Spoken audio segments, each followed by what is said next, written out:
எல்லாருக்கும் ஹாய், நான் உங்க Ilaiyaraaja. Welcome to trading in Tamil. Benjamin Graham எழுதின தி இன்டெலிஜென்ட் இன்வெஸ்டர் புக்கோட கம்ப்ளீட் சம்மரியை நம்ம இந்த சீரீஸ்ல பாத்துக்கிட்டு இருக்கோம். அதுல இந்த வீடியோல சாப்டர் 11 பத்தி பார்க்கலாம். ஆல்ரெடி சாப்டர் 10 வரைக்கும் டீடைல்டா எக்ஸ்பிளைன் பண்ணி வீடியோஸ் நம்ம சேனல் அப்லோட் பண்ணியிருக்கோம். அந்த பிளேலிஸ்டோட லிங்க் நான் டிஸ்கிரிப்ஷன்ல கொடுத்திருக்கேன், மறக்காம செக் பண்ணி பாருங்க. ஃபர்ஸ்ட் டைம் நம்ம சேனல்ல வீடியோ பாக்குறவங்க மறக்காம சப்ஸ்கிரைப் பண்ணி சப்போர்ட் பண்ணுங்க. டிஸ்க்ளைமர்: இந்த புக்கை படிச்சு நான் என்ன புரிஞ்சுக்கிட்டேன் அப்படிங்கிற விஷயத்தை தான் நான் இந்த வீடியோல ஷேர் பண்ண போறேன். அண்ட் நான் ஒரு செபி ரிஜிஸ்டர்ட் இன்வெஸ்ட்மெண்ட் அட்வைசர் கிடையாது. இந்த வீடியோவை நாங்க எஜுகேஷனல் பர்பஸ்க்காக மட்டும் தான் மேக் பண்ணியிருக்கோம். அதனால இதுல சொல்ற எந்த ஒரு விஷயத்தையுமே ரெக்கமெண்டேஷனாவோ சஜஷனாவோ எடுத்துக்க வேணாம். சாப்டர் 11 ஒரு சாதாரண இன்வெஸ்டர் செக்யூரிட்டிஸ் அனாலிசிஸ் பண்றதுக்கான பொதுவான அணுகுமுறைகள் என்னென்ன அப்படிங்கறத பத்தி டீடைல்டா பார்க்கலாம். ஃபைனான்சியல் அனாலிசிஸ் அப்படிங்கிறது இப்ப ரொம்ப பிரபலமான ஒரு தொழிலா மாறி இருக்கு. அதுலயும் குறிப்பா இப்ப நிறைய பேர் இந்த தொழிலை மதிக்க ஆரம்பிச்சிட்டாங்க.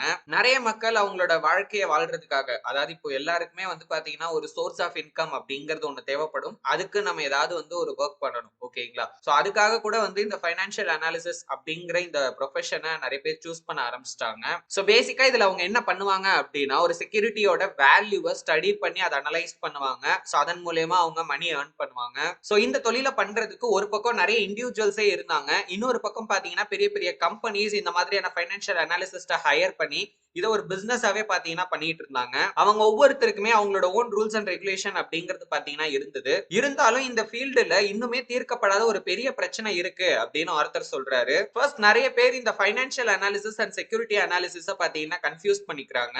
செக்யூரிட்டிஸ் அனாலிசிஸ் அப்படிங்கிறது மெயினா ஸ்டாக்ஸ் அண்ட் பாண்ட்ஸ் ஸ்டடி பண்றத ஃபோக்கஸ் பண்ணும். பட் ஆனா ஃபைனான்சியல் அனாலிசிஸ் அப்படிங்கிறது ஒரு பிராடான டேர்ம். அதாவது உங்களுக்கு புரியுற மாதிரியே சொல்றேன். ஃபைனான்சியல் அனாலிசிஸ்க்கு கீழே செக்யூரிட்டிஸ் அனாலிசிஸ் வரும், ஓகேங்களா? ஏன்னா இப்போ செக்யூரிட்டிஸ் நம்ம அனலைஸ் பண்றோம் அப்படிங்கிறப்போ ஸ்டாக்ஸ் அண்ட் பாண்ட்ஸ் தான் மெயினா ஃபோக்கஸ் பண்ணுவோம். இதே ஃபைனான்சியல் அனாலிசிஸ்ல நம்ம என்ன மாதிரியான இன்வெஸ்ட்மெண்ட் பாலிசியை டிசைட் பண்ணணும், ஜெனரலா இப்போ எகனாமிக் கண்டிஷன் எப்படி இருக்கு, இந்த மாதிரியான விஷயங்களையும் பாத்தீங்கன்னா நம்ம ஸ்டடி பண்ணுவோம். இந்த சாப்டர்ல ஆர்த்தர் மெயினா செக்யூரிட்டிஸ் அனாலிசிஸ் பத்தி மட்டும் தான் பாத்தீங்கன்னா சொல்ல போறாரு. ஒரு செக்யூரிட்டி அனாலிசிஸ்டோட வேலையே ஒரு கம்பெனியோட செக்யூரிட்டியோட பாஸ்ட், பிரசன்ட், ஃபியூச்சர் இது எல்லாத்தையுமே டீடைல்டா ஸ்டடி பண்றது. அதை பண்ணி இப்ப அந்த பிசினஸ் என்ன பண்ணிட்டு இருக்காங்க, அவங்களோட ஃபைனான்சியல்ஸ் எந்த அளவுக்கு இருக்கு, அவங்களோட ஸ்ட்ரென்த் என்ன, வீக்னஸ் என்ன, அந்த கம்பெனில இப்ப என்னென்ன மாதிரியான ஆப்பர்ச்சுனிட்டிஸ் இருக்கு, அதுல எந்த அளவுக்கு ரிஸ்க் இருக்கு அப்படிங்கிற எல்லா விஷயத்தையும் அவங்களால சொல்ல முடியும். ஈவன் அவங்களால இதே மாதிரியான பிசினஸ் கண்டிஷன் நீடிச்சது அப்படின்னா இன் ஃபியூச்சர்ல இந்த பிசினஸால எந்த அளவுக்கு ஏர்ன் பண்ண முடியும் அப்படிங்கறத கூட பாத்தீங்கன்னா சில ஃபார்காஸ்ட் பண்ணுவாங்க.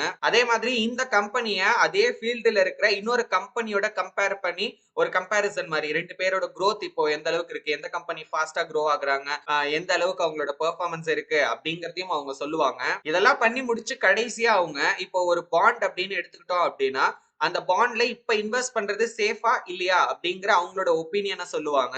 இதே காமன் ஸ்டாக் அப்படின்னா இப்ப அந்த ஸ்டாக்க வாங்கலாமா வேணாமா அப்படிங்கிற அவங்களோட ஒப்பீனியனை ஷேர் பண்ணுவாங்க.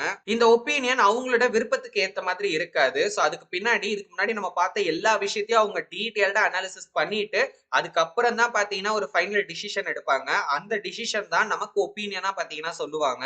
சோ இந்த மாதிரி செக்யூரிட்டிஸ் அனாலிசிஸ் பண்றதுக்கு நிறைய டெக்னிக்ஸ் அவங்க யூஸ் பண்ணுவாங்க. ஒரு சிலர் யூஸ் பண்ற டெக்னிக்ஸ் சிம்பிளா இருக்கும். ஒரு சிலர் ரொம்ப காம்ப்ளிகேட்டடான அட்வான்ஸ்டான டெக்னிக்ஸ் எல்லாம் யூஸ் பண்ணலாம். ஈவன் தோ ஒரு கம்பெனில ஒரு சர்டிஃபைடு அக்கௌண்டன்ட் கொடுக்கிற ஃபைனான்சியல் ஸ்டேட்மெண்ட்டை கூட இவங்களால அட்ஜஸ்ட் பண்ண முடியும். இல்ல அப்படின்னா திரும்ப அதை சரி பார்க்க முடியும். ஏன்னா ஒரு கம்பெனியோட ஸ்டேட்மெண்ட் அப்படிங்கிறது ரொம்ப இம்பார்ட்டன்டானது. அந்த ரிப்போர்ட்ல எதுல நம்ம அதிகமா கான்சென்ட்ரேட் பண்ணணும், எதை நம்ம பெருசா கண்டுக்கவே வேணாம் அப்படிங்கிற விஷயம் எல்லாமே அவங்களுக்கு தெரிஞ்சிருக்கும். ஒவ்வொரு இன்வெஸ்ட்மெண்ட்டுக்குமே அவங்களுக்குன்னு ஒரு ஸ்டாண்டர்ட் ஆஃப் சேஃப்டி அப்படிங்கிற ஒரு விஷயத்தை அவங்க உருவாக்கி வச்சிருப்பாங்க.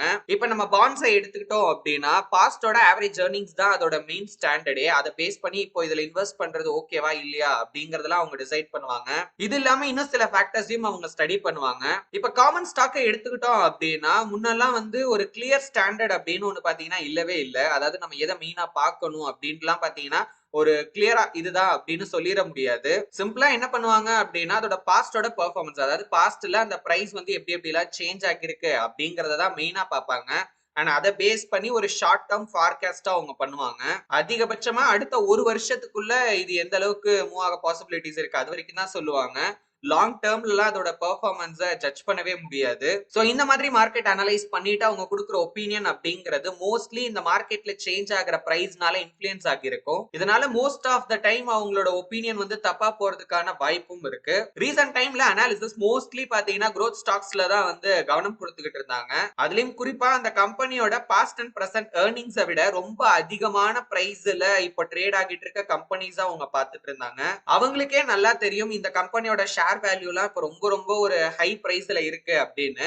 பட் இருந்தாலும் அதை நியாயப்படுத்துற விதமா அதுக்கு சில ரீசன்ஸ் சொல்லுவாங்க. உதாரணத்துக்கு மேத்தமெட்டிக்கல் மெத்தட்ஸ் எல்லாம் யூஸ் பண்ணி இது இந்த அளவுக்கு இருக்கு, இந்த மாதிரியான ஒரு வேல்யூவேஷன் இருக்கு, இதே growth வந்து இன்னும் க்ரோ ஆச்சு அப்படின்னா இப்ப இருக்கிறத விட இன்னும் பயங்கரமா போறதுக்கான வாய்ப்பு இருக்கு அப்படின்லாம் பாத்தீங்கன்னா காரணம் சொல்லுவாங்க. இந்த டெக்னிக்கை பத்தி சிம்பிளா நம்ம பின்னாடி பார்க்கலாம். பட் அதுக்கு முன்னாடி இதுல இருக்கிற ஒரு முக்கியமான முரண்பாடை பத்தி நம்ம பார்த்திடலாம். நிறைய பேர் இப்ப இந்த மேத்தமெட்டிக்கல் வேல்யூவேஷன் அப்படிங்கிற ஒரு விஷயத்தை பாத்தீங்கன்னா யூஸ் பண்ண ஆரம்பிச்சிட்டாங்க. பட் ஆனா அது அந்த அளவுக்கு இம்பார்ட்டன்ட் இல்ல அப்படின்னு ஆர்த்தர் சொல்றாரு. ஏன்னா இந்த டெக்னிக்ல மெயினா பாத்தீங்கன்னா ஃபியூச்சர் எக்ஸ்பெக்டேஷன்ல தான் அதிகமா கவனம் செலுத்துறாங்க பாஸ்ட் பெர்ஃபார்மன்ஸை விட. சோ இதனால நம்ம எடுக்கிற ஃபைனல் டிசிஷன் அப்படிங்கிறது தப்பா போறதுக்கான வாய்ப்பு நிறைய இருக்கு. இப்போ இந்த டெக்னிக்கை யூஸ் பண்ணி இது ஒரு growth ஸ்டாக், இதோட பிரைஸ் வந்து இப்ப ஹையரா தான் இருக்கு, ஆனா இதை விட இன்னும் ஹையரா போக போகுது அப்படிங்கறத ஒரு மேத்தமெட்டிக்கல் வேல்யூவேஷன் பேஸ் பண்ணி இப்ப சொல்றாங்க அப்படின்னா அது அப்படியே நடக்கணுங்கிற அவசியம் இல்லை. ஏன்னா இப்ப அதே கம்பெனியோட பாஸ்ட் ரிசல்ட்ஸ் வந்து ரொம்ப வீக்கா இருக்கு அப்படிங்கிறப்போ அந்த growth வந்து நம்மளால எதிர்பார்க்கவே முடியாது. இதுதான் இதுல இருக்கிற ஒரு பெரிய பிரச்சனை அப்படின்னு ஆர்த்தர் சொல்றாரு. பட் இருந்தாலும் இதுல வந்து நம்ம ஃபியூச்சரை தெரிஞ்சுக்க முடியும் அப்படிங்கிற ரீசனால நிறைய அனாலிசிஸ் பாத்தீங்கன்னா தெரிஞ்சோ தெரியாமலோ இந்த மெத்தட வந்து யூஸ் பண்றதுக்கு பாத்தீங்கன்னா ஆரம்பிக்கிறாங்க.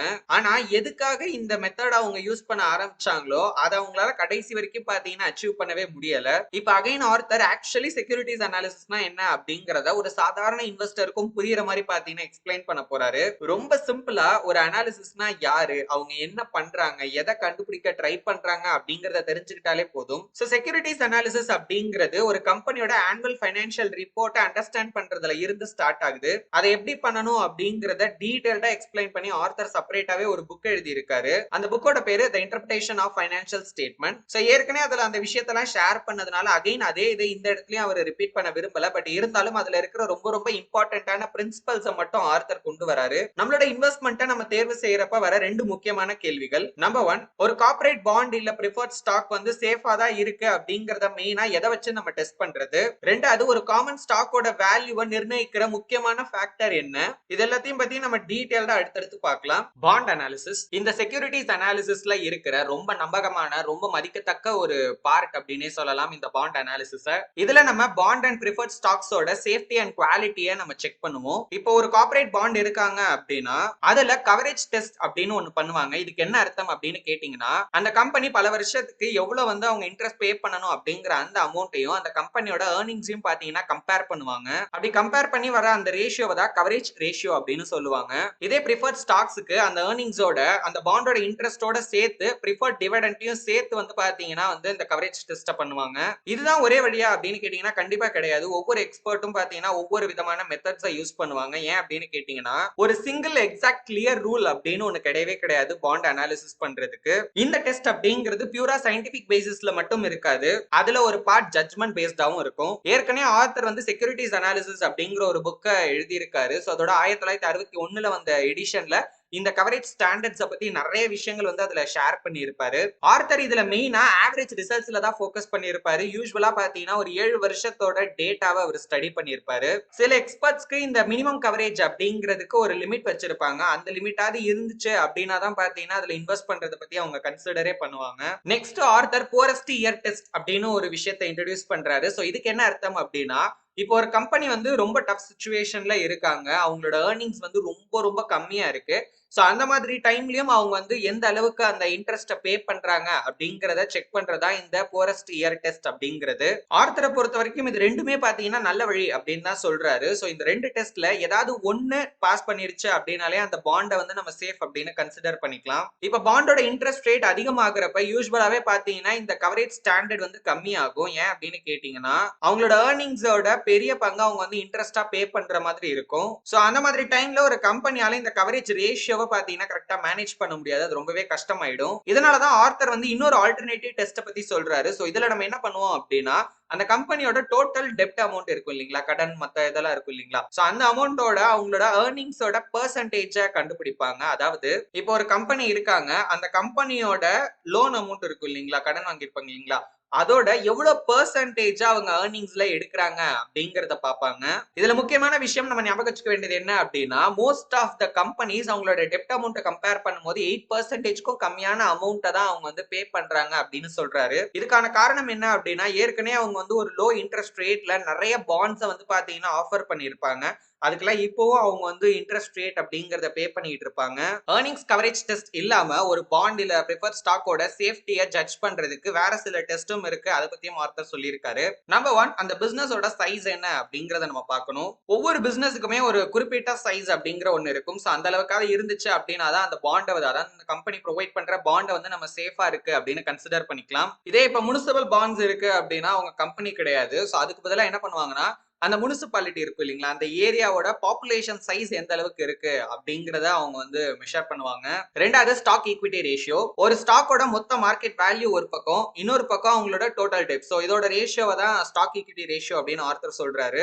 இந்த ரேஷியோக்கும் ஒரு குறிப்பிட்ட லிமிட் இருக்கும். சோ அந்த அளவுக்காவது இருந்தாதான் நம்ம அந்த பாண்டை கன்சிடரே பண்ணலாம். இந்த ஸ்டாக் டு ஈக்விட்டி ரேஷியோவை மெயினா தெரிஞ்சுக்கிறதுக்கான காரணம் என்ன அப்படின்னா, இப்ப கம்பெனி ஏதாவது பிரச்சனையை சந்திக்கிறாங்க அப்படிங்கிறப்போ அந்த இடத்துல யாரு முதல்ல பாதிப்படைவாங்க, எந்த அளவுக்கு பாதிப்படைவாங்க அப்படிங்கறத தெரிஞ்சுக்கிறதுக்கு தான். யூசுவலா அப்படி நடந்துச்சுன்னா முதல்ல பாதிக்கப்படுறது ஷேர் ஹோல்டர் தான். மூணாவது ப்ராப்பர்ட்டி வேல்யூ. இதுல ஒரு பிசினஸோட டோட்டல் அசெட் வேல்யூ என்ன அப்படிங்கறத நம்ம வந்து மெஷர் பண்ணுவோம். ஒவ்வொரு கம்பெனிக்குமே அந்த அசெட் வேல்யூ அப்படிங்கிறது ஒவ்வொரு அளவுக்கு இருக்கும். இந்த இடத்துல தான் ஒரு ஸ்மார்ட் இன்வெஸ்டருக்கு ஒரு கேள்வி வரும். அதாவது எந்த அடிப்படையில இந்த டெஸ்ட் எல்லாம் நான் நம்புறது, ஏன்னா இதுல மெயினா பாத்தீங்கன்னா நான் பாஸ்ட் அண்ட் பிரசன்ட் பெர்ஃபார்மன்ஸ் தான் செக் பண்றேன். இதை மட்டும் வச்சு ஃபியூச்சர்லயும் அந்த கம்பெனி வந்து இன்ட்ரெஸ்ட் பே பண்ணுவாங்க, நம்மளோட பிரின்சிபலை வந்து திரும்ப கொடுத்துருவாங்க அப்படின்னு எப்படி நம்ம டிசைட் பண்றது அப்படின்னு ஒரு கேள்வி வரும். இதுக்கான பதில் நம்மளோட அனுபவத்துல இருந்து கிடைக்கும் அப்படின்னு ஆர்த்தர் சொல்றாரு. ஹிஸ்டாரிக்கலி நம்ம எடுத்து பார்த்தோம் அப்படின்னா இந்த டெஸ்ட் எல்லாம் பாஸ் பண்ற பாண்ட்ஸோ பிரெஃபர்ட் ஸ்டாக்ஸோ ஃபியூச்சர்ல ஒரு கஷ்டமான சூழ்நிலையில கூட வந்து பாத்தீங்கன்னா சர்வைவ் ஆகிறதுக்கான அதிக வாய்ப்பு இருக்கு. சோ இதுக்கு ஒரு நல்ல உதாரணம் பாத்தீங்கன்னா நம்ம ரயில் ரோட் பாண்ட்ஸை எடுத்துக்கலாம். அதிக கடன் சுமை காரணமா இந்த கம்பெனி வந்து கிட்டத்தட்ட திவாலாகிற நிலைமைக்கு பல தடவை போயிருக்கு. அது மட்டும் இல்லாம நிறைய தடவை இந்த கம்பெனி லாஸையும் பாத்தீங்கன்னா சந்திச்சிருக்காங்க. சில வருஷங்கள்ல இந்த கம்பெனியோட இன்ட்ரெஸ்ட் கவரேஜ் ரேஷியோவும் கம்மியா தான் இருந்திருக்கு. இவ்வளவு விஷயம் இருந்தாலும் அந்த கம்பெனி எல்லாம் ஃபைனான்சியலி ஸ்டேபிளா இருந்ததுனால இந்த டெஸ்ட் எல்லாம் பாத்தீங்கன்னா அவங்க ஈஸியா பாஸ் பண்ணிடுவாங்க. அண்ட் இந்த விஷயம் 1940கள் 50கள்ல பாத்தீங்கன்னா ப்ரூவ் ஆச்சு. ஏன்னா திரும்ப இந்த கம்பெனியை வந்து அந்த வருஷத்துல ரீஆர்கனைஸ் பண்ணாங்க. இதுல நம்ம எல்லா ரயில்ரோட் கம்பெனிஸையும் இன்க்ளூட் பண்ண முடியாது, அதுல சில எக்ஸெப்ஷன்ஸும் இருக்கு. உதாரணத்துக்கு நியூ ஹேவன் ரயில் ரோட் அப்படிங்கிற கம்பெனி 1961ல மூணாவது டைம் பாத்தீங்கன்னா திவால் ஆகிட்டாங்க. இதே மாதிரி பென் சென்ட்ரல் ரயில் ரோட் அப்படிங்கிற ஒரு கம்பெனியும் திவால் ஆகிட்டாங்க 1970ல. ஆனா இவங்க திவால் ஆனது நிறைய இன்வெஸ்டர்ஸ்க்கு ஒரு பெரிய ஷாக்காவே இருந்துச்சு. சோ அத பத்தி ஆர்த்தர் சாப்டர் 17ல டீடைல்டா எக்ஸ்பிளைன் பண்ணிருப்பாரு. அப்ப நம்ம அத பத்தி பார்க்கலாம். இந்த கம்பெனி திவால் ஆகிறதுக்கு முன்னாடி அவங்களோட இன்ட்ரெஸ்ட் கவரேஜ் ரேஷியோ அப்படிங்கிறது பாத்தீங்கன்னா ஆர்த்தரோட அந்த ஸ்டாண்டர்டா வந்து பாத்தீங்கன்னா மீட் பண்ணவே இல்ல. சோ ஒரு இன்வெஸ்டர்ஸ் இந்த ரூல்ஸ் எல்லாம் ஸ்ட்ரிக்ட்டா ஃபாலோ பண்ணிருந்தாங்க அப்படின்னா முன்கூட்டியே இந்த பாண்ட்ஸ் எல்லாம் வந்து செல் பண்ணி இருப்பாங்க. அப்படி இல்லனா இதுல வந்து இன்வெஸ்ட் பண்ணாம அவங்க அவாய்ட் பண்ணி இருந்திருப்பாங்க. அந்த பாண்ட்ஸ் வந்து கொலாப்ஸ் ஆகிறதுக்கு முன்னாடி ஒரு பாண்டோட ஃபியூச்சர் சேஃப்டியை தெரிஞ்சுக்கிறதுக்கு பாஸ்ட் பெர்ஃபார்மன்ஸ் அப்படிங்கிறது ஒரு நல்ல வழி. இதை நம்ம வந்து பப்ளிக் யூட்டிலிட்டி கம்பெனிஸ்க்கும் பாத்தீங்கன்னா வந்து அப்ளை பண்ணலாம். ஏன்னா பாண்ட் இன்வெஸ்ட்மெண்ட்ல இந்த பப்ளிக் யூட்டிலிட்டி கம்பெனிஸோட பாண்ட் அப்படிங்கிறது ரொம்ப ரொம்ப இம்பார்ட்டன்ட். ஃபைனான்சியல்ஸா ப்ராப்பரா மேனேஜ் பண்ற ஒரு கம்பெனியால கிட்டத்தட்ட திவாலாகவே முடியாது அப்படின்னு ஆர்த்தர் சொல்றாரு. ஏன்னா ஒரு பக்கம் இவங்களுக்கு வந்து ரெகுலேஷன்ஸ் அப்படிங்கிறது வந்து டைட் ஆகிக்கிட்டே இருக்கு, இன்னொரு பக்கம் அவங்க ஃபைனான்சியலி ஸ்ட்ராங் ஆகிட்டே இருக்கிறதுனால அவங்க திவால் ஆகிற நிலைமைக்கு போறதுக்கு வாய்ப்பே இல்ல. அதாவது இந்த ஃபைனான்சியல்ஸ் எல்லாம் நல்லா மேனேஜ் பண்ற கம்பெனிஸ்க்கு மட்டும்தான் இது பொருந்தும். பட் இருந்தாலும் 1930கள்ல சில யூட்டிலிட்டி கம்பெனிஸ் வந்து பாத்தீங்கன்னா அவங்களோட ஃபைனான்சியல்ஸை புவரா மேனேஜ் பண்ணதுனால நிறைய ப்ராப்ளம்ஸ் அவங்க ஃபேஸ் பண்ணிருக்காங்க. அதுல ரொம்ப முக்கியமான பிரச்சனை என்ன அப்படின்னா அவங்களோட அதிக கடன் சுமை. சோ இப்போ நம்ம பார்த்த இந்த சேஃப்டி டெஸ்ட் எல்லாம் பண்ணிருந்தோம் அப்படின்னாலே ஈஸியா இந்த மாதிரியான ரிஸ்கான பாண்ட்ஸ் எல்லாம் நம்ம வந்து அவாய்ட் பண்ணலாம் அப்படின்னு ஆர்த்தர் சொல்றாரு. இப்போ நம்ம இண்டஸ்ட்ரியல் பாண்ட்ஸை எடுத்துக்கிட்டோம் அப்படின்னா அங்க சிச்சுவேஷனே டிஃபரெண்டா இருக்கும். இப்போ மொத்தமா இந்த இண்டஸ்ட்ரியல் கம்பெனிஸோட பெர்ஃபார்மன்ஸை நம்ம வந்து ரயில் ரோட்ஸ் ஆர் யூட்டிலிட்டி கம்பெனியோட கம்பேர் பண்றப்போ லாங் டேர்ம்ல இவங்களோட ஏர்னிங்ஸ் growth வந்து பெட்டரா தான் இருக்கும். பட் இருந்தாலும் இதனால இவங்க வந்து ரொம்ப லெஸ் ஸ்டேபிளா இருப்பாங்க ஒரு இண்டிவிஜுவல் கம்பெனியா நம்ம பார்த்தோம் அப்படின்னா. இதனாலே இன்வெஸ்டர்ஸ் மோஸ்ட்லி பாத்தீங்கன்னா இந்த மாதிரியான பாண்ட்ஸ்ல ரொம்ப கம்மியான அமௌண்ட்ல தான் இன்வெஸ்ட் பண்ணிருக்காங்க. 1950ல இருந்து நம்ம பார்த்தோம் அப்படின்னா ரொம்ப ஒரு சில டைம்ல மட்டும் தான் இந்த இண்டஸ்ட்ரியல் பாண்ட்ஸால இன்ட்ரெஸ்ட்டை வந்து பே பண்ண முடியாம போயிருக்கு. இதுக்கு முக்கியமான காரணம் என்னன்னா அந்த டைம்ல வந்து ஒரு பெரிய டிப்ரெஷன் அப்படிங்கிறது மார்க்கெட்ல கிரியேட் ஆகல. இதே நம்ம 1966ல இருந்து எடுத்து பார்த்தோம் அப்படின்னா ஏகப்பட்ட ஃபைனான்சியல் ப்ராப்ளம்ஸ் அந்த கம்பெனிஸ் ஃபேஸ் பண்ணியிருக்காங்க. ஏன்னா அவங்க வந்து ரொம்ப அதிகமா அவங்களோட பிசினஸ் எக்ஸ்பேண்ட் பண்ணதுனால. ஏன்னா அந்த எக்ஸ்பான்ஷனுக்காக அதிக அளவுல பாத்தீங்கன்னா அவங்க வந்து கடன் வாங்கி இருந்திருக்காங்க. இன்னொரு பக்கம் அந்த கம்பெனியே வந்து லாஸ்ல தான் போயிட்டு இருந்திருக்கு. சோ இதெல்லாம் சேர்ந்து அந்த பிசினஸ்க்கு ஒரு பெரிய நிதி நெருக்கடியை பாத்தீங்கன்னா உண்டாக்கி இருக்கு. 1971 ஆரம்பங்கள் அதாவது வெறும் 7 வருஷத்துல எல்லா நான் பைனான்சியல் ஃபிர்ம்ஸோட இன்ட்ரெஸ்ட் பேமெண்ட் அமௌண்ட் அப்படிங்கிறது கிட்டத்தட்ட 9.8 பில்லியன் டாலர்ல இருந்து 26.1 பில்லியன் டாலருக்கு வந்து இன்க்ரீஸ் ஆகிருக்கு. 1963ல அந்த கம்பெனியோட ப்ராஃபிட்ல 16% தான் பாத்தீங்கன்னா இன்ட்ரெஸ்டா பே பண்ணிக்கிட்டு இருந்தாங்க. இந்த பெர்சன்டேஜ் அப்படிங்கிறது 1971ல 29 இன்க்ரீஸ் ஆச்சு. சோ இந்த டேட்டாவை பாக்குறப்போ ஒரு கம்பெனிக்கு எந்த அளவுக்கு வந்து கடன் சுமை அதிகமாகி இருக்கு அப்படிங்கறத நம்மளால நல்லாவே புரிஞ்சுக்க முடியுது. இதனாலேயே வந்து இந்த மாதிரியான ஓவர் பவுண்டட் கம்பெனிஸ் அப்படின்னு சொல்லுவாங்க. அதுக்கு என்ன அர்த்தம் அப்படின்னா அந்த கம்பெனில வந்து அதிக அளவுல பாத்தீங்கன்னா கடன் அப்படிங்கிறது இருக்கும். சோ அந்த மாதிரியான கம்பெனிஸ் அப்படிங்கிறது நார்மல் ஆகிருச்சு. ஏன்னா ஒரு காலத்துல எல்லாம் வந்து இந்த மாதிரி கம்பெனிஸ் வந்து ரொம்ப கம்மியா தான் இருப்பாங்க. பட் ஆனா வந்து 1971 அந்த டைமுக்கு அப்புறம்லாம் அது ரொம்ப காமன் ஆயிடுச்சு. ஒரு கம்பெனி அது ஒரு ஓவர் பவுண்டட் கம்பெனினா அது ஒரு பெரிய விஷயமே இல்லை. ஏன்னா நிறைய கம்பெனிஸ் பாத்தீங்கன்னா அந்த நிலைமையில தான் இருந்திருக்காங்க. ஆர்த்தர் ஏற்கனவே இந்த புக்கோட எடிஷன்ல சொன்ன அதே விஷயத்தை தான் திரும்பவும் சொல்றாரு. அது என்ன அப்படின்னா இந்த மாதிரியான இண்டஸ்ட்ரியல் பாண்ட்ஸ் இல்ல வேற குரூப் ஆஃப் பாண்ட்ஸ்ல எல்லாம் நம்ம இன்வெஸ்ட் பண்ணும்போது எக்காரணம் கொண்டும் நம்மளோட சேஃப்டி ஸ்டாண்டர்ட்ஸ்ல காம்ப்ரமைஸ் பண்ணவே கூடாது. ஸ்ட்ரிக்டான ரூல்ஸை யூஸ் பண்ணி அதை நம்ம எவாலுவேட் பண்ணிட்டு தான் அதுல இன்வெஸ்ட் பண்ணலாமா வேணாமா அப்படிங்கறத நம்ம வந்து டிசைடே பண்ணணும். காமன் ஸ்டாக் அனாலிசிஸ் இதுல நம்மளோட கோலே ஒரு ஸ்டாக்கோட உண்மையான வேல்யூ என்ன அப்படிங்கறத தெரிஞ்சுக்கிறது அண்ட் அதுக்கப்புறம் அதை நம்ம கரண்ட் மார்க்கெட் பிரைஸோட கம்பேர் பண்ணி இது வந்து ஒரு நல்ல இன்வெஸ்ட்மெண்டா இல்லையா அப்படிங்கறத டிசைட் பண்றது. இந்த வேல்யூவேஷன்ல யூசுவலா நம்ம என்ன பண்ணுவோம் அப்படின்னா ஒரு கம்பெனியோட ஆவரேஜ் ஃபியூச்சர்ஸ் earnings எவ்வளவு இருக்கு அப்படிங்கறத செவரல் இயர்ஸ்க்கு கால்குலேட் பண்ணிட்டு அதை ஒரு கேபிட்டலைசேஷன் ஃபேக்டரோட மல்டிப்ளை பண்ணுவோம். இந்த கேபிட்டலைசேஷன் ஃபேக்டர் அப்படிங்கிறது வேற ஒன்றும் கிடையாது, நம்மளோட பிரைஸ் டு earnings ரேஷியோவை தான் ஆர்த்தர் சொல்றாரு. ஸோ ஆவரேஜ் ஃபியூச்சர்ஸ் earnings கண்டுபிடிக்கிறதுக்கு முதல்ல பாஸ்ட் டேட்டால இருந்து பாத்தீங்கன்னா ஸ்டடியை ஸ்டார்ட் பண்ணுவாங்க. அதுல ப்ரொடக்ஷன் வால்யூம் எந்த அளவுக்கு இருக்கு, ப்ராஃபிட் மார்ஜின் எந்த அளவுக்கு சேல்ஸ் நடக்குது, ஸோ இதெல்லாம் பேஸ் பண்ணி தான் அந்த ஃபியூச்சர் earningsோட ப்ரொஜெக்ஷன் அதாவது ஃபார்காஸ்ட் அவங்க பண்ணுவாங்க.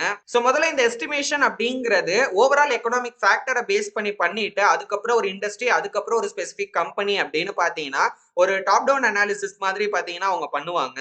சோ லாஸ்ட் எடிஷன்ல ஆர்த்தர் இதுக்கு வந்து ஒரு டீடைல்டான ஒரு எக்ஸாம்பிளே கொடுத்திருப்பாரு. வேல்யூ லைன் அப்படிங்கிற ஒரு இன்வெஸ்ட்மெண்ட் சர்வீஸ் கம்பெனி. சோ இவங்க வந்து ஒரு பிரபலமான கம்பெனி தான். இவங்களோட வேலையே இந்த மாதிரி கம்பெனிஸோட ஃபியூச்சர் earningsும் டிவிடெண்டும் எந்த அளவுக்கு இருக்கும் அப்படிங்கறத கால்குலேட் பண்ணி அதை ஷேர் பண்றது தான். சோ அவங்களோட அந்த ஃபார்காஸ்ட் டேட்டாவை ஆர்த்தர் வந்து ஒரு டேபிள் காலம் ஃபுல்லாவே கொடுத்திருக்காரு. சோ ஒரு பக்கம் அவங்களோட அந்த ப்ரொஜெக்டட் வேல்யூ அவங்க வந்து கால்குலேட் பண்ணி கண்டுபிடிச்ச வேல்யூ, இன்னொரு பக்கம் பாத்தீங்கன்னா அவங்களோட ஆக்சுவல் வேல்யூ அப்படிங்கிறது இருக்கும். சோ இதோட ஓவரால் டேட்டாவை நம்ம பாக்குறப்போ இவங்க கொடுத்த வேல்யூ அப்படிங்கிறது ஆக்சுவல் வேல்யூவை விட கம்மியா இருந்தாலும் ரொம்ப கம்மியாலாம் இல்ல. இதுக்கு முக்கியமான காரணம் என்ன அப்படின்னா இவங்க யூஸ் பண்ண அந்த பிரைஸ் மல்டிப்ளையர் இவங்க வந்து ஒரு லோ வேல்யூ தான் பாத்தீங்கன்னா கால்குலேஷனுக்கு யூஸ் பண்ணிருக்காங்க.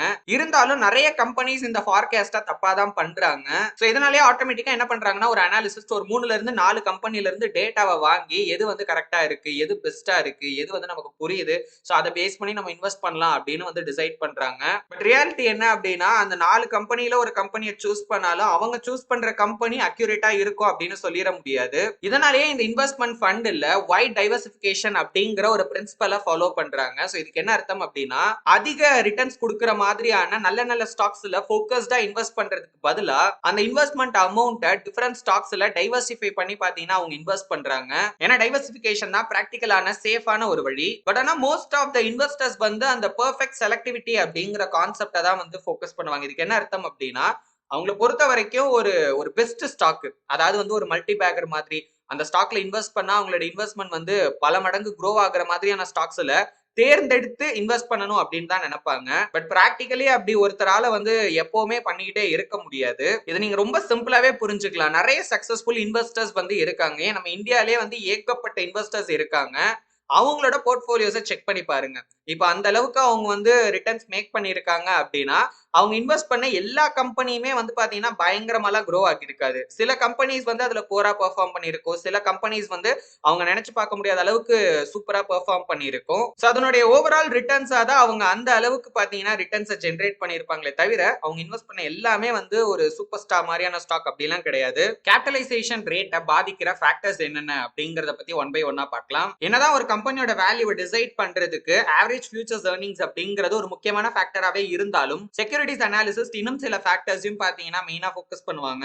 அந்த பாதிப்பு அப்படிங்கிறது அந்த கம்பெனியோட குவாலிட்டியை பேஸ் பண்ணி டிஃபர் ஆகலாம். ஃபார் எக்ஸாம்பிள் இப்போ 2 கம்பெனி இருக்காங்க. 2 கம்பெனியுமே அவங்களோட ஒரு ஷேருக்கு $4 வந்து அவங்க சம்பாதிக்கிறாங்க அப்படின்னு வச்சுக்கலாம். ஆனா ஒரு கம்பெனியோட ஷேரோட வேல்யூ வந்து பாத்தீங்கன்னா $40 தான் இருக்கும். இன்னொரு கம்பெனியோட ஷேரோட வேல்யூ பாத்தீங்கன்னா $100 இருக்கும். இந்த அளவுக்கு அந்த கேபிட்டலைசேஷன் ரேட் சேஞ்ச் ஆகிறதுக்கு நிறைய ஃபேக்டர்ஸ் ரீசனா இருக்கும். சோ அதை பத்தி ஒன் பை ஒன்னா பார்க்கலாம். Number 1, general long term prospects. யாராலையுமே ஃபியூச்சர்ல இதுதான் நடக்கும் அப்படிங்கிற ஒரு விஷயத்தை துல்லியமா ஒவ்வொரு தடவையுமே பாத்தீங்கன்னா சொல்லிட்டு இருக்க முடியாது. பட் இருந்தாலும் ஒரு அனாலிசிஸ்டா இருந்தாலும் சரி, இல்ல ஒரு இன்வெஸ்டரா இருந்தாலும் சரி, அதை பத்தின அவங்களோட தனிப்பட்ட ஒப்பீனியன் அப்படின்னு ஒண்ணு இருக்கதா செய்யும். இந்த ஒப்பீனியன் அப்படிங்கிறது இந்த பிரைஸ் டு earnings ரேஷியோ மூலமா நம்மளால தெரிஞ்சுக்க முடியும். ஒவ்வொரு கம்பெனிக்கும் பாத்தீங்கன்னா இந்த பிரைஸ் டு earnings ரேஷியோ, ஷார்ட்டா இத PE ரேஷியோ அப்படின்னு சொல்லுவாங்க, அது வந்து பாத்தீங்கன்னா டிஃபர் ஆகும். உதாரணத்துக்கு இப்ப 1963 கடைசியில கெமிக்கல் கம்பெனிஸ்ல பாத்தீங்கன்னா மக்களுக்கு ஒரு பெரிய நம்பிக்கை இருந்துச்சு. அதாவது ஃபியூச்சர்ல இந்த கம்பெனி வந்து பயங்கரமா க்ரோ ஆகிறதுக்கான பாசிபிலிட்டிஸ் இருக்கு அப்படின்னு அவங்க நம்புனாங்க.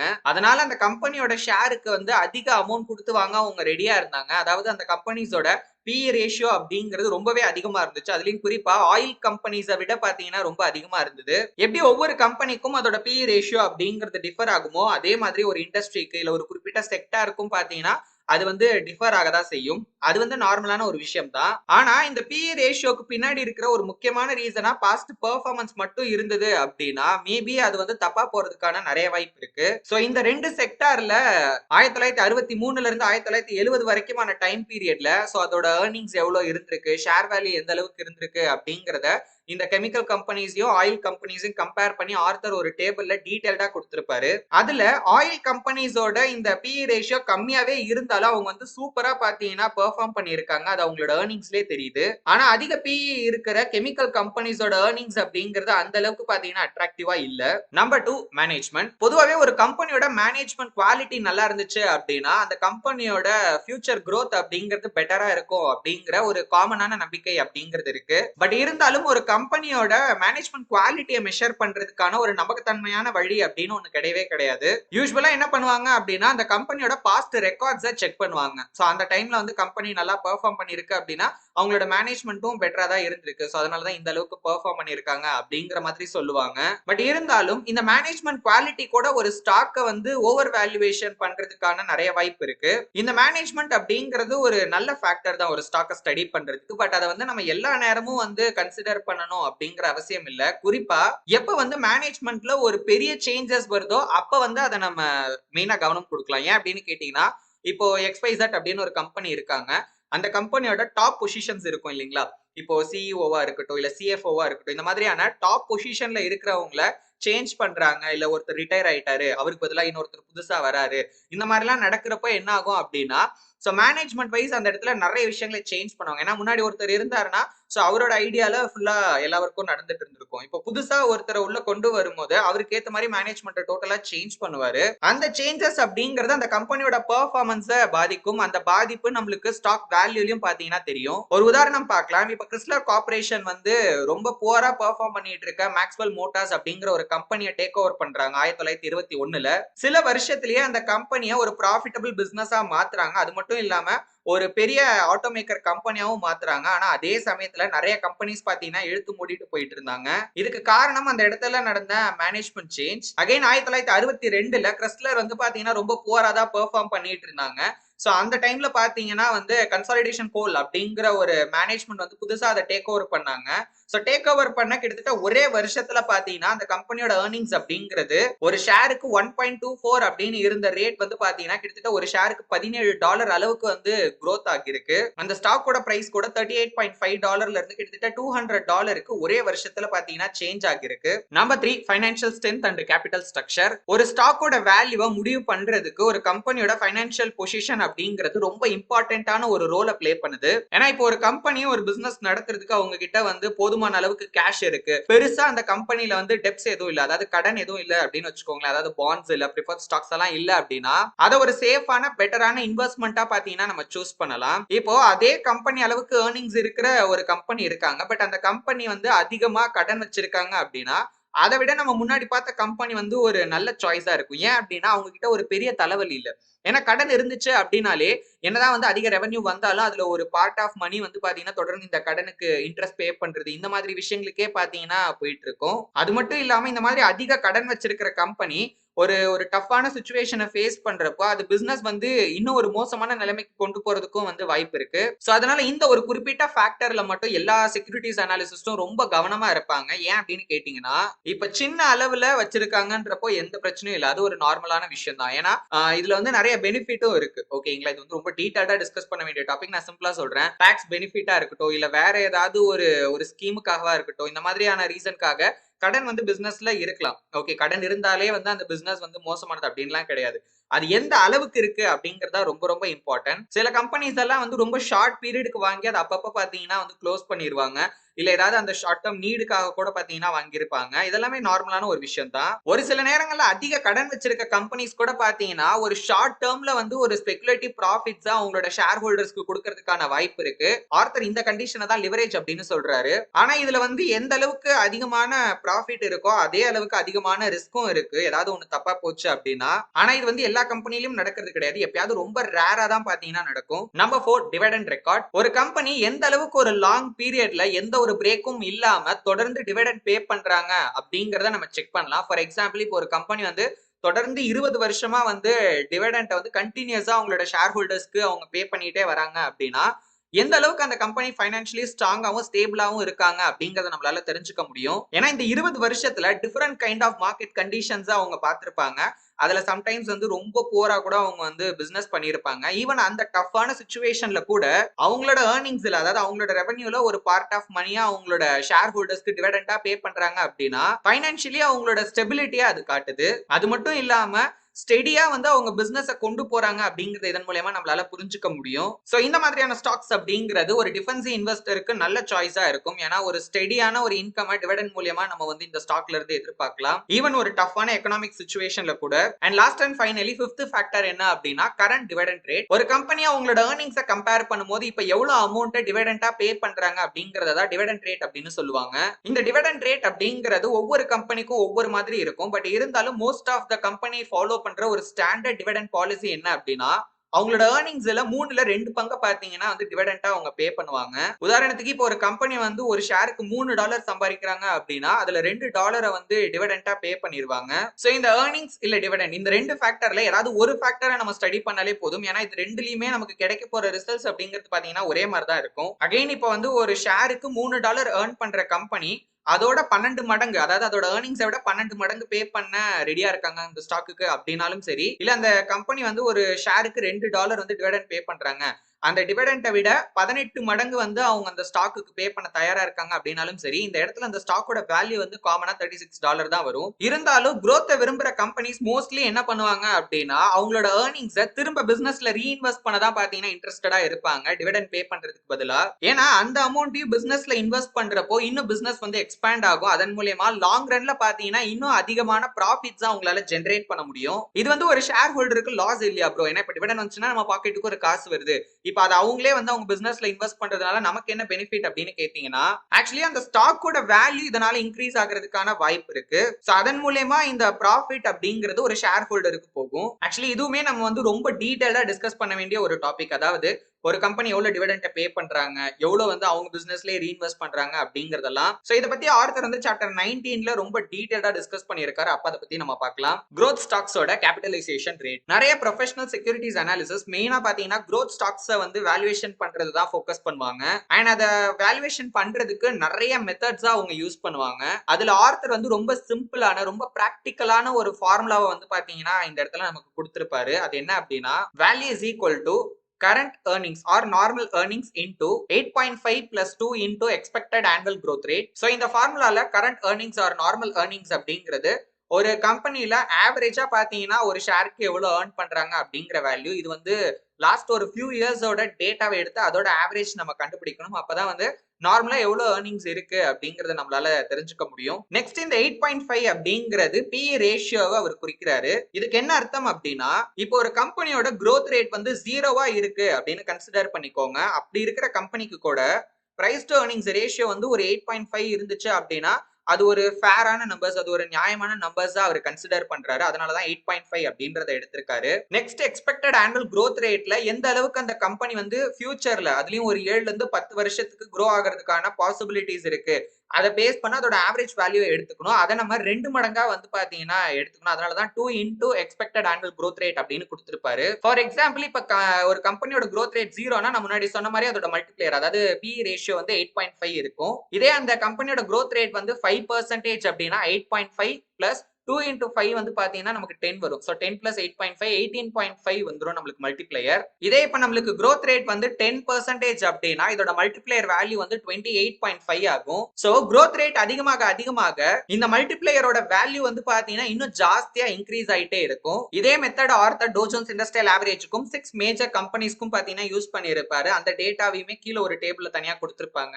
சோ இப்ப அதுல நீங்க ஜெராக்ஸ் எடுத்து பாத்தீங்கன்னா அதோட எக்ஸ்பெக்டட் growth rate அப்படிங்கிறது 32.4% அளவுக்கு இருந்தது. இதே ஜெனரல் மோட்டார்ஸ்க்கு பாத்தீங்கன்னா ஜஸ்ட் 2.8% அளவுக்கு தான் இருக்கு. அண்ட் டோ ஜோன்ஸ் இண்டஸ்ட்ரியல் ஆவரேஜ்க்கு நம்ம அப்ளை பண்ணோம் அப்படின்னா 5.1% அப்படிங்கிற ஆன்சர் கிடைக்கும். பட் ஹிஸ்டாரிக்கலா நம்ம எடுத்து பார்த்தோம் அப்படின்னா ஆவரேஜா வந்து 3.4% தான் வந்து 1951ல இருந்து 1963க்குள்ள வந்து பாத்தீங்கன்னா grow ஆகிருக்கு. சோ ஜெராக்ஸுக்கும் ஜெனரல் மோட்டார்ஸ்க்கும் இடையில இருக்கிற இந்த growth rate டிஃபரன்ஸை வச்சே மார்க்கெட்டோட சைக்காலஜி எந்த மாதிரி இருக்கு அப்படிங்கறத நம்மளால தெளிவா புரிஞ்சுக்க முடியுது. சோ இன்வெஸ்டர்ஸ் என்ன நம்புனாங்க அப்படின்னா ஜெனரல் மோட்டார்ஸ்க்கு வந்து நல்ல ஏர்னிங்ஸ் இருந்தாலும் கூட அது வந்து ஃபாஸ்டா grow ஆகாது அப்படின்னு அவங்க நினைச்சாங்க. பட் ஆனா ஜெராக்ஸை பொறுத்த வரைக்கும் ஏற்கனவே வந்து ரொம்ப பயங்கரமா வந்து grow ஆகிருக்கு. அண்ட் இதே growth வந்து இதுக்கப்புறமும் இருக்கும் அப்படிங்கிற மாதிரி அவங்க எக்ஸ்பெக்ட் பண்ணாங்க. பட் ஆனா இது வந்து ரொம்ப ரொம்ப டேஞ்சரஸான ஒரு விஷயம் அப்படின்னு ஆர்த்தர் தொடர்ந்து பாத்தீங்கன்னா வார்னிங் கொடுத்துக்கிட்டே இருக்காரு. தியரிட்டிக்கலி நம்ம பார்த்தோம் அப்படின்னா இப்போ ஒரு கம்பெனியோட ஏர்னிங்ஸ் growth அப்படிங்கிறது 8% இல்ல அதுக்கும் அதிகமா வந்து ஒரு வருஷத்துக்கு grow ஆகுது அப்படின்னா அதோட வேல்யூ வந்து இன்ஃபினிட்டிக்கு போறதுக்கும் பாத்தீங்கன்னா வாய்ப்பு இருக்கு. அப்போ எந்த பிரைஸுமே வந்து ஹை பிரைஸ் அப்படின்னு சொல்லவே முடியாது. இருந்தாலும் அந்த விஷயம் பாசிபிள் இல்ல அப்படிங்கறதுனால ஒரு அனாலிசிஸ் கண்டிப்பா பாத்தீங்கன்னா மார்ஜின் ஆஃப் சேஃப்டியா பில்ட் பண்ணணும் அப்படின்னு ஆர்த்தர் சொல்றாரு. சோ இந்த அப்ரோச்சை யூஸ் பண்ணி 1963ல அனாலிசிஸ்ட் என்ன பண்ணாங்க அப்படின்னா ஃபியூச்சர் ரிட்டர்ன்ஸ் வந்து 7.5% அளவுக்கு ஒரு வருஷத்துக்கு எக்ஸ்பெக்ட் பண்ணாங்க. ஒருவேளை இந்த growth ரேட்டை விட கம்மியா இருந்துச்சு அப்படின்னா கூட ஸ்டில் இன்வெஸ்டர்ஸால இந்த ரிட்டர்ன்ஸ் அச்சீவ் பண்ண முடியும் அப்படின்னு அவர் சொல்றாரு. இதே அவங்களோட ப்ரொஜெக்டட் growth ரேட் வந்து அவங்க நினைச்ச மாதிரியே இருந்துச்சு அப்படின்னா அவங்க நினைக்கிறத விட அதிகமா அவங்களால ஏர்ன் பண்ண முடியும் அப்படின்னு சொல்றாரு.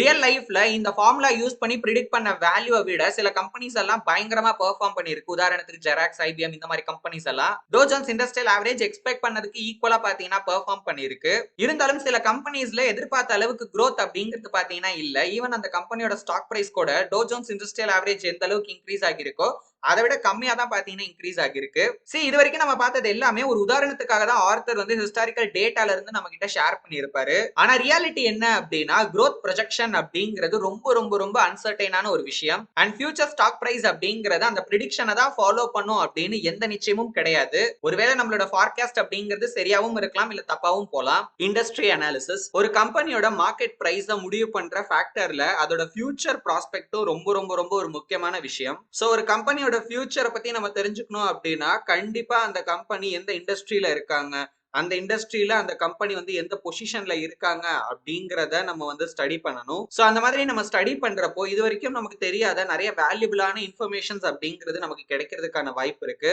அண்ட் அந்த இன்ஃபர்மேஷன் அப்படிங்கிறது நம்ம எடுக்கிற இன்வெஸ்ட்மெண்ட் டிசிஷனை இன்னும் நல்லா ஸ்ட்ராங் ஆக்கும். பட் இருந்தாலும் சம்டைம்ஸ் வந்து பாத்தீங்கன்னா இதுக்கான வேல்யூ அப்படிங்கிறது ரொம்ப கம்மியா தான் இருக்கும் அப்படின்னு ஆர்த்தர் சொல்றாரு. ஏன்னா இதுல இருக்கிற மோஸ்ட் ஆஃப் த இன்ஃபர்மேஷன்ஸ் வந்து ஆல்ரெடி பப்ளிக்காவே அவைலபிளா இருக்கும். அது மட்டும் இல்லாம பிரைஸால வந்து அது இன்ஃப்ளூயன்ஸும் ஆகியிருக்க வாய்ப்பு இருக்கு அப்படின்னு சொல்றாரு. நல்ல பாப்புலரா இருக்கிற ஒரு இண்டஸ்ட்ரி, அந்த இண்டஸ்ட்ரி வந்து இதுக்கப்புறம் பயங்கரமா ஃபால் ஆக போகுது அப்படின்னும் இல்ல வந்து அன்பாப்புலரா இருக்கிற ஒரு இண்டஸ்ட்ரி வந்து திடீர்னு பூம் ஆக போகுது அப்படின்னும் எந்த ஒரு புரோக்கரேஜ் ஃபிரேமும் பாத்தீங்கன்னா அந்த மாதிரி ரிப்போர்ட்ஸை கொடுக்க மாட்டாங்க. ஏன்னா மார்க்கெட்டை பொறுத்த வரைக்கும் மோஸ்ட்லி அவங்களோட ப்ரெடிக்ஷன்ஸ் அப்படிங்கிறது பிரைஸை பேஸ் பண்ணியும் அதுலயும் குறிப்பா அதோட பாஸ்ட் டேட்டாவை பேஸ் பண்ணியும் இருக்கிறதுனால இந்த மாதிரியான இன்ஃபர்மேஷன்ஸ் எல்லாம் பெருசா அவங்க வந்து பாத்தீங்கன்னா கண்டுக்கிறதே கிடையாது. பட் இப்ப அந்த எண்ணத்துல நிறைய மாற்றம் ஏற்பட்டிருக்கு அப்படின்னு ஆத்தர் சொல்றாரு.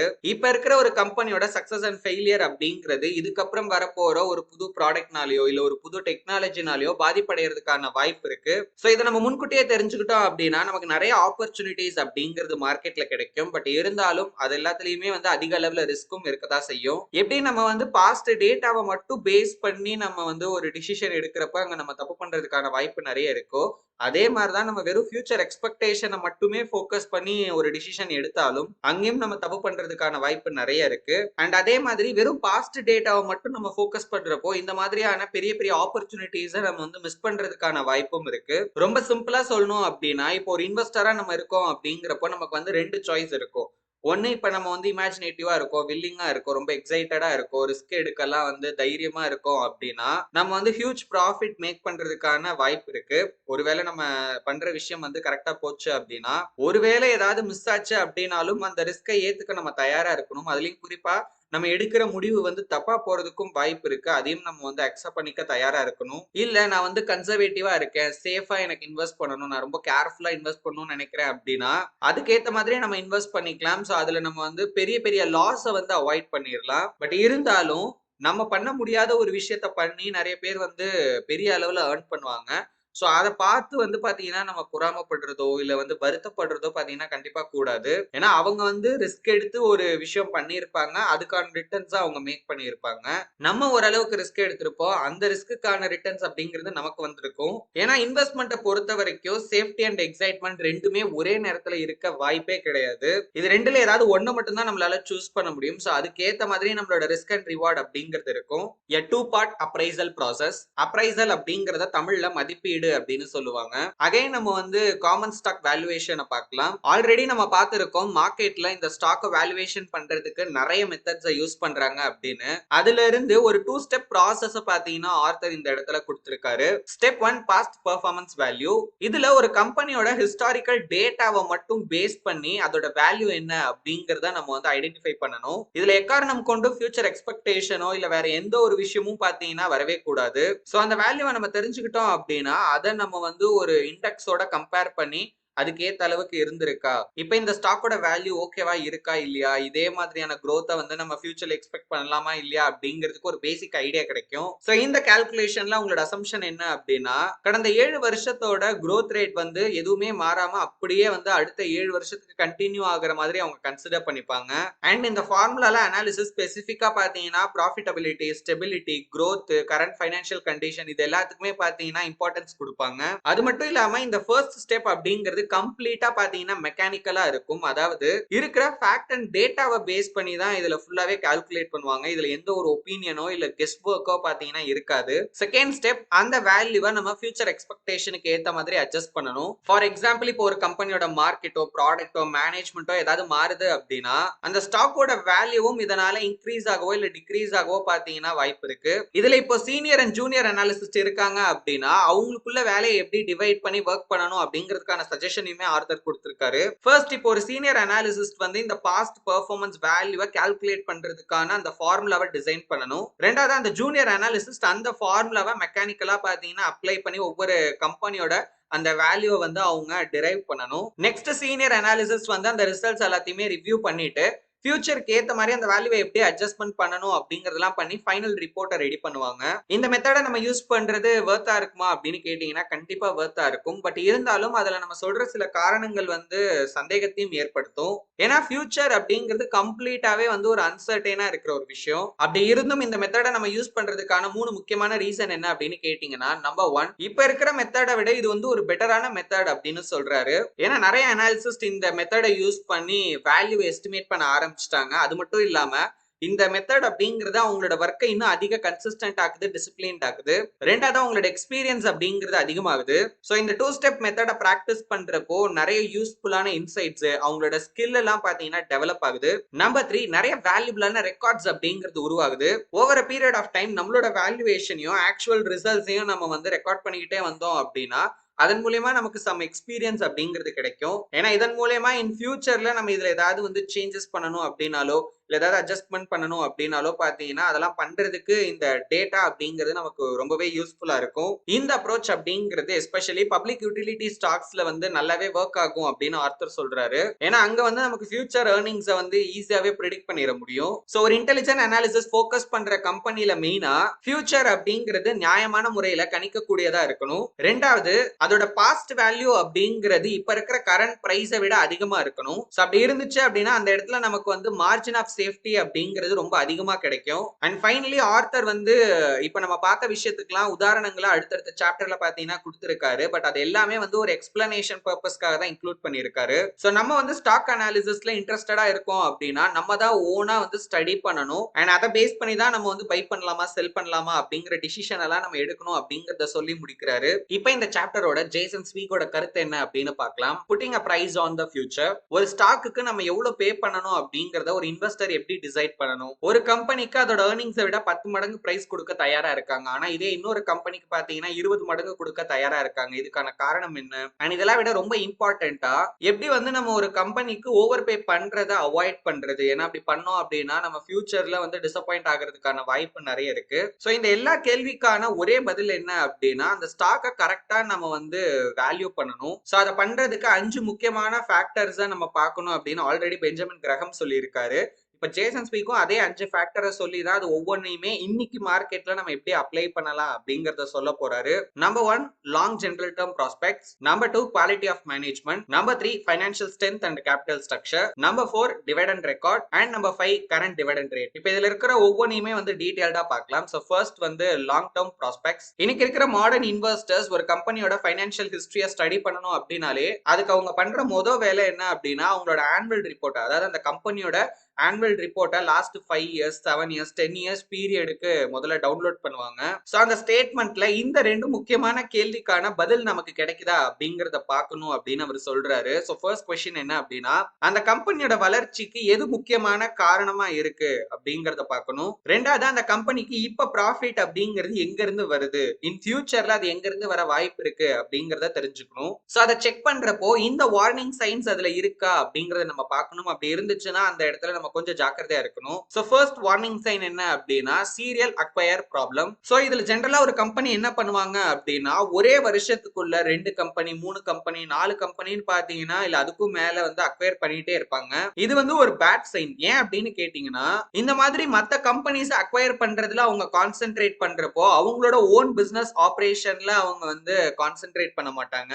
இப்ப அவங்களோட ஓன் பிசினஸ் க்ரோ ஆகல அப்படின்னா அந்த ஸ்டாக்கோட வேல்யூ க்ரோ ஆகிறதுக்கும் பாத்தீங்கன்னா வாய்ப்பு இல்ல. சோ அதனால அந்த கம்பெனியோட அக்யூசேஷன் ஹிஸ்டரி எந்த அளவுக்கு இருக்கு, என்னென்ன கம்பெனி எல்லாம் அக்வயர் பண்ணிருக்காங்க, அதை எப்படி பண்றாங்க அப்படிங்கறது எல்லாத்தையுமே நம்ம வந்து கேர்ஃபுல்லா வந்து செக் பண்ணணும். ஏன்னா சில கம்பெனிஸ் என்ன பண்ணுவாங்க அப்படின்னா ஒரு பெரிய அக்யூசேஷனா பண்ணிட்டு பின்னாடி அவங்க பண்ணது தப்புன்னு தெரிஞ்சு அது ஒரு பெரிய லாஸ்ல பாத்தீங்கன்னா செல் பண்ணிடுவாங்க. இதான் கார்ப்பரேட் ப்ளூமிக்ஸ் அப்படின்னு சொல்லுவாங்க. சோ இந்த மாதிரியான கம்பெனியோட ஃபியூச்சர் growth அப்படிங்கிறது ஃபெயில் ஆகிறதுக்கான நிறைய வாய்ப்பு இருக்கு. ரெண்டாவது ஓபிஎம் அடி. ஓபிஎம் அப்படிங்கறது அதர் பீப்புள்ஸ் மணி அப்படின்னு சொல்லுவாங்க. இப்போ ஒரு கம்பெனி அதிக அளவுல கடன் வாங்குறாங்க அப்படின்னாலும் சரி, இல்ல அப்படின்னா பண தேவைக்காக வந்து அதிக அளவுல அவங்களோட ஸ்டாக்ஸை செல் பண்றாங்க அப்படின்னாலும் சரி, அந்த மாதிரி கம்பெனிஸ்ல நம்ம ரொம்பவே எச்சரிக்கையா இருக்கணும். சோ இந்த டீடைல்ஸையுமே நம்ம அவங்களோட ஃபைனான்சியல் ரிப்போர்ட்ஸ்ல இருந்து ஈஸியாவே வந்து தெரிஞ்சுக்க முடியும். சில கம்பெனிஸ் எல்லாம் ஃபைனான்சியலி ரொம்ப வீக்கா இருப்பாங்க. ஆனா வந்து நாங்க ரொம்ப ஸ்ட்ராங்கா இருக்கோம் அப்படிங்கிற காட்டுற மாதிரி இந்த ஃபைனான்சியல் ரிப்போர்ட்ஸ் எல்லாம் பாத்தீங்கன்னா ரெடி பண்றதுக்கான வாய்ப்பு இருக்கு. அதாவது ஃபேக்கா எல்லாம் இல்ல, அதுல இருக்கிற நம்பர்ஸ் எல்லாம் உண்மைதான். ஆனா அந்த கம்பெனியோட மெயின் பிசினஸ்ல இருந்து அந்த அமௌண்ட் அப்படிங்கிறது வந்திருக்குமா அப்படின்னு கேட்டீங்கன்னா இல்ல, வேற ஏதாவது ஒரு ஆக்டிவிட்டீஸ்னால அமௌண்ட் அப்படிங்கிறது வந்திருக்கலாம். இப்ப கூட நம்ம ஊர்லயே ரீசெண்டா ஒரு கம்பெனியோட ஐபிஓ ரிலீஸ் ஆகி இருந்துச்சு. சோ நிறைய பேர் பார்த்திருப்பீங்க. ரொம்ப வருஷமாவே தொடர்ந்து லாஸே புக் பண்ணிட்டு இருந்த கம்பெனி திடீர்னு ஐபிஓக்கு முன்னாடி எப்படிடா இவ்வளவு ப்ராஃபிட் பண்றாங்க அப்படின்னு செக் பண்ணி பார்க்கும்போது தான் தெரியுது அந்த ரெவன்யூ எதுவுமே வந்து பிசினஸ்ல இருந்து வந்தது இல்ல அப்படின்னு. சரி எங்க இருந்து வந்தா என்ன ப்ரோ, ஒரு பிசினஸ்க்கு தேவை ரெவன்யூ தானே, அதுல அவங்க நல்லா பண்ணிருக்காங்க, ப்ராஃபிட் பண்ணிருக்காங்களே, அப்ப அது ஒரு நல்ல விஷயம் தானே அப்படின்னு கேட்டீங்கன்னா அதான் கிடையாது. ஒரு ஸ்டாக்கோட வேல்யூ அப்படிங்கிறது அந்த பிசினஸ் பொறுத்துதான் இருக்கே தவிர இந்த மாதிரியான மத்த ஆக்டிவிட்டிஸை பொறுத்து கிடையாது. ஓகேங்களா? ஏன்னா இன்னைக்கு இருக்க அவங்க செல் பண்றாங்க, நாளைக்கு அவங்க கிட்ட எந்த இதுவும் இல்லை அப்படின்னா அந்த ரெவன்யூ எல்லாமே வராது. ஓகே, அவங்களோட மெயின் விஷயம் அப்படிங்கிறது அவங்க செல் பண்ற ப்ராடக்ட்ல இருந்து வரது மட்டும்தான். ஓகேங்களா, அதுக்கு அவங்க பிசினஸ் கரெக்டா பண்ணணும். அப்பதான் அது வந்து ஒரு சக்சஸ்ஃபுல் கம்பெனியா இருக்கும். அந்த சக்சஸ் அப்படிங்கிறது தொடர்ந்து லாங் டேர்முக்கு போகும். அந்த ஸ்டாக்கோட வேல்யூமே பாத்தீங்கன்னா அதிகமாகிறதுக்கு நிறைய வாய்ப்பு இருக்கு. ஏன்னா இதெல்லாம் நம்ம வெளிய இருந்து பாக்குறப்போ சூப்பரா க்ரோ, இவ்வளவு நாள் லாஸ்ட்ல இருந்த கம்பெனி திடீர்னு ப்ராஃபிட் வருது, இப்போ இந்த அளவுக்கு ஒரு சேஞ்சஸ் இருக்குன்னா இதே மாதிரி இன்னும் ஃபியூச்சர்லயே பயங்கரமா க்ரோ ஆகும் அப்படின்னு நினைச்சலாம் அந்த கம்பெனியோட ஐபிஓலயோ இல்ல அந்த கம்பெனி வந்து ஸ்டாக் மார்க்கெட்ல லிஸ்ட் ஆனதுக்கு அப்புறமோ நம்ம வாங்கி பின்னாடி அது எல்லாமே டோட்டலா கொலாப்ஸ் ஆச்சு அப்படின்னா அந்த இடத்துல லாஸ் ஆக போறது என்னமோ நம்மளோட காசு தான். ஏன்னா ஏற்கனவே இந்த மாதிரி ஏகப்பட்ட கம்பெனிஸ் வந்துட்டு நம்மள லாஸ் ஆக்கி விட்டுட்டு போயிருக்காங்க மார்க்கெட்ல. தேர்ட் வார்னிங் சைன் என்ன அப்படின்னா Johnny one note company. So இதுக்கு என்ன அர்த்தம் அப்படின்னா, இப்போ ஒரு கம்பெனி இருக்காங்கன்னா அவங்களோட மெஜாரிட்டி ஆஃப் த சேல்ஸ் வந்து ஒரே ஒரு மேஜர் கஸ்டமரை மட்டுமே சார்ந்து இருக்கிற மாதிரி இருந்துச்சுன்னா அவங்க கிட்ட கொஞ்சம் நம்ம ஜாக்கிரதையா இருக்கணும் அப்படின்னு சொல்றாரு.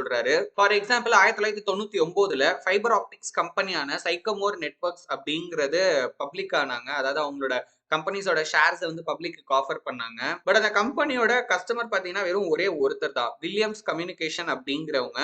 சோ அந்த கம்பெனி தான் மொத்த சேல்ஸையுமே அந்த சைக்கமோரா நெட்வொர்க்ஸ்க்கு கொடுத்திருக்காங்க.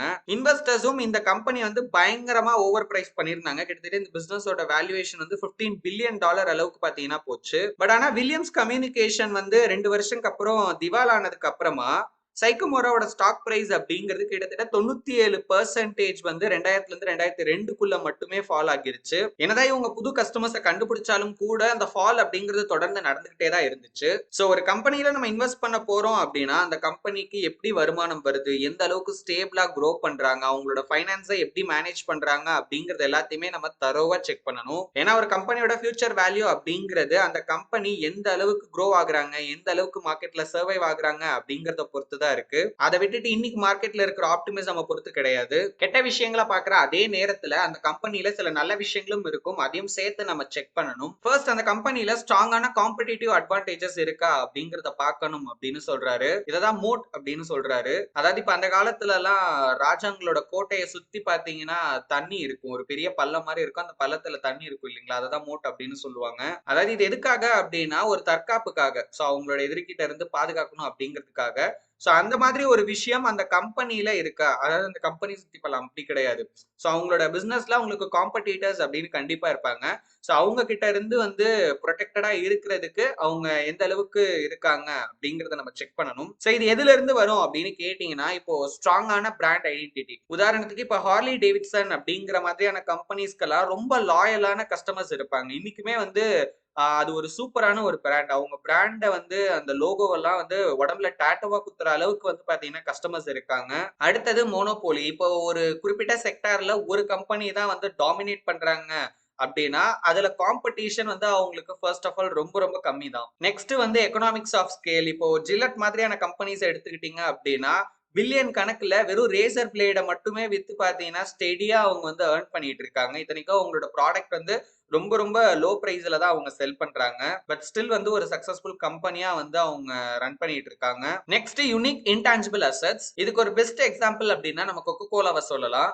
ஏன்னா இன்னைக்கு வரைக்குமே அதோட சிரப் ஃபார்முலா அப்படிங்கிறது சீக்ரெட்டாவே வந்து பாதுகாத்துட்டு இருக்காங்க. அதுலயே அதை பாதுகாக்கிற அந்த வாலெட் எல்லாம் பாத்தீங்கன்னா ரொம்பவே பாப்புலரானது, எல்லாருக்குமே பாத்தீங்கன்னா தெரிஞ்சிருக்கும். சோ அந்த விஷயமே அந்த ஃபார்முலா யூனிக்கானது சீக்ரெட் ஆனது அப்படிங்கறதே பாத்தீங்கன்னா அந்த பிராண்டுக்கு ஒரு ஒரு நல்ல பப்ளிசிட்டியை கொடுத்துருக்கு. சோ இந்த மாதிரியான குவாலிட்டிஸ் இருக்கிற கம்பெனிஸ்னால ஸ்டேபிளா ஸ்ட்ராங்கா ரொம்ப நாளைக்கு பாத்தீங்கன்னா ஸ்டெடியா அவங்களால பிசினஸ் பண்ண முடியும். அடுத்தது ஒரு கம்பெனி வந்து ஒரு மேரத்தான் ஓடுறவர் மாதிரி இருக்கணுமே தவிர ஒரு ஸ்பிரிண்டர் மாதிரி இருக்கக்கூடாது. அதாவது growth அப்படிங்கிறது அந்த கம்பெனில ஸ்டெடியா தான் இருக்கணும். அதை விட்டுட்டு வந்து ஒரு ஷார்ட் டேர்ம்ல மட்டும் சடனா அந்த பிசினஸ் வந்து க்ரோ ஆகுது அந்த மாதிரிலாம் இருக்கக்கூடாது. சோ இதை செக் பண்றதுக்கு ஒரு கம்பெனியோட கிட்டத்தட்ட ஒரு கடந்த 10 வருஷத்தோட சேல்ஸ் ரிப்போர்ட், ப்ராஃபிட் இதெல்லாத்தையுமே நம்ம செக் பண்ணோம் அப்படின்னா எந்த அளவுக்கு இது வந்து ஸ்மூத்தா க்ரோ ஆகிட்டு இருக்கு அப்படிங்கறத நம்ம பார்க்கலாம். சோ இந்த வேல்யூல வந்து ஒரு பெரிய அப்ஸ் அண்ட் டவுன்ஸ் இருந்துச்சு அப்படின்னா கொஞ்சம் அந்த பிசினஸ்ல இருந்து நம்ம ஜாக்கிரதையா இருக்கணும். ஏன்னா அவங்க பிசினஸ்ல இன்கன்சிஸ்டன்டா இருக்காங்க அப்படிங்கறது அது காட்டுது. சோ டாக்ஸுக்கு முன்னாடி ஒரு கம்பெனியோட growth ரேட் வந்து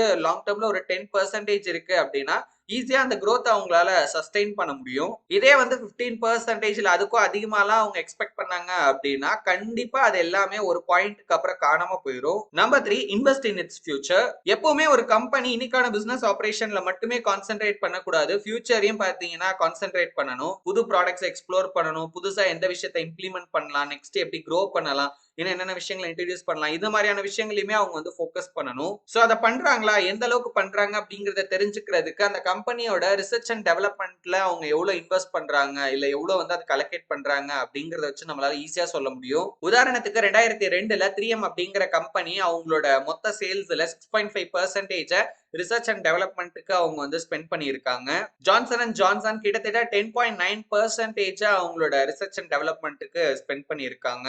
சோ இந்த ரிசர்ச் அண்ட் டெவலப்மெண்ட்டுக்கு ஸ்பெண்ட் பண்ண வேண்டியது அவசியம் தான். அதுக்காக ரொம்ப கம்மியாவும் பண்ணக்கூடாது, அதுக்காக ரொம்ப அதிகமாவும் ஸ்பெண்ட் பண்ணி காசை வந்து வேஸ்ட் பண்ணக்கூடாது. அதுலயும் ஒரு பேலன்ஸ் இருக்கணும். ஏன்னா அப்பதான் இந்த growth அப்படிங்கிறது ஸ்டெடியா இருக்கும். இப்ப நம்ம ரெண்டாவது ஃபேக்டரை பார்க்கலாம், the quality and conduct of management. ஒரு நல்ல மேனேஜ்மெண்ட் அப்படிங்கிறது அவங்க என்ன ப்ராமிஸ் பண்ணாங்களோ அதை அப்படியே செய்யறது அண்ட் ரொம்பவே பாத்தீங்கன்னா அவங்க நேர்மையா இருக்கணும். சோ ஒரு கம்பெனியோட பாஸ்ட் ஆனுவல் ரிப்போர்ட்ஸை நம்ம செக் பண்றப்போ சோ அந்த கம்பெனி வந்து அவங்க ஃபிக்ஸ் பண்ண கோல்ஸ் அவங்க அடைஞ்சிட்டாங்களா, அவங்களோட மிஸ்டேக்ஸுக்கு அவங்களே பொறுப்பேத்துக்கிறாங்களா, இல்ல வந்து மத்த ஃபேக்டர் மேல அதாவது எக்கானமி, வீக் டிமாண்ட் மத்த விஷயங்கள் மேல பழி போடுறாங்களா, இந்த மாதிரியான விஷயங்கள் எல்லாத்தையுமே நம்மளால தெரிஞ்சுக்க முடியும். ஒரு இன்வெஸ்டரா நம்ம ஒரு கம்பெனியை மேனேஜ் பண்றவங்க உண்மையாலே வந்து அந்த கம்பெனியோட ஷேர் ஹோல்டர்ஸோட நல்லதுக்காக வேலை செய்யறாங்களா அப்படிங்கறத நம்ம தெரிஞ்சுக்கணும். அதுக்கு நம்ம இப்ப பார்க்க போற கொஸ்டின்ஸ் எல்லாம் நமக்கு வந்து யூஸ்ஃபுல்லா இருக்கும். ஃபர்ஸ்ட் கொஸ்டின் என்ன அப்படின்னா, அவங்க அவங்களுக்காக வேலை செய்யறாங்களா இல்ல வந்து அவங்க ஷேர் ஹோல்டர்ஸ்க்காக வேலை செய்யறாங்களா அப்படின்றத பார்க்கணும். உதாரணத்துக்கு இப்போ ஒரு கம்பெனியோட சிஇஓ வந்து ஒரு 100 மில்லியன் வந்து ஒரு வருஷத்துக்கு ஏர்ன் பண்றாரு அப்படின்னா